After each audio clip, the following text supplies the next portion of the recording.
Jailer 2 திரைப்படம் பற்றி மோகன்லால் ஓப்பனாக சில விஷயங்கள் பேசியிருக்காரு.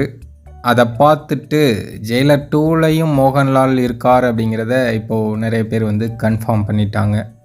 சமீபத்தில் ஒரு இன்டர்வியூவில் மோகன்லால் பேசும்போது தலைவருடன் நடித்த அனுபவம் பற்றி பேசியிருந்தார்.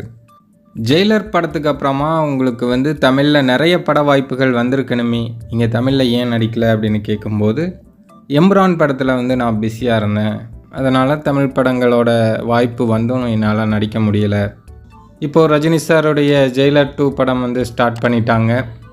ஜெயிலர் 2 படத்துக்கும் கூப்பிட்டாங்கன்னா போய் நடிப்பேன் அப்படின்னு சொல்லிட்டு ஒரு சிரிப்பு சிரித்தார். அந்த சிரிப்பை வச்சே ஜெயிலர் 2லையும் மோகன்லால் இருக்கார் அப்படிங்கிறத நம்ம ஆட்கள் கன்ஃபார்ம் பண்ணிட்டாங்க.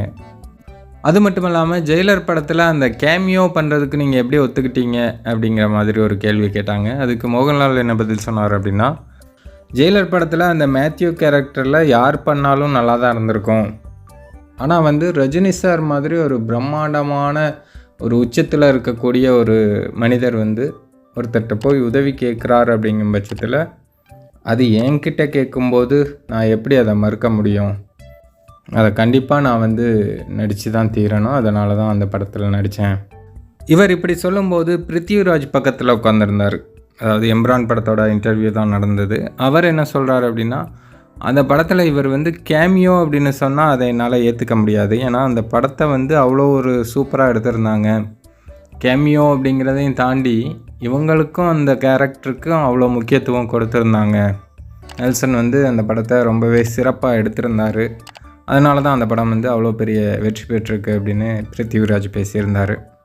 இவர் சொல்கிற மாதிரி ஜெயிலர் படத்தில் எல்லாருக்குமே ஒரு முக்கியமான கதாபாத்திரமாக தான் இருந்தது.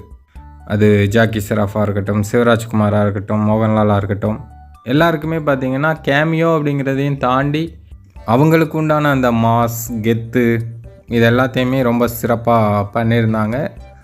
அப்புறம் மோகன்லால் சொல்கிற மாதிரி தலைவரே போய் ஒருத்தர்கிட்ட உதவி கேட்குறாரு அப்படின்னா, அப்போ அவங்க அந்தளவுக்கு ஒரு கெத்தான ஆர்டிஸ்ட் போடும்போது தான் அந்த படம் கொஞ்சம் கரெக்டாக இருக்கும்.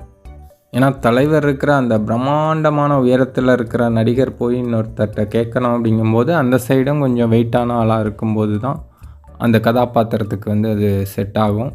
நெல்சன் ரொம்ப யோசித்து ரொம்ப சூப்பராக தான் ஜெயிலர் பண்ணியிருந்தார். இனி ஜெயிலர் 2லையும் பார்த்திங்கன்னா ஒரு மிகப்பெரிய அதிரடி காத்திருக்கு.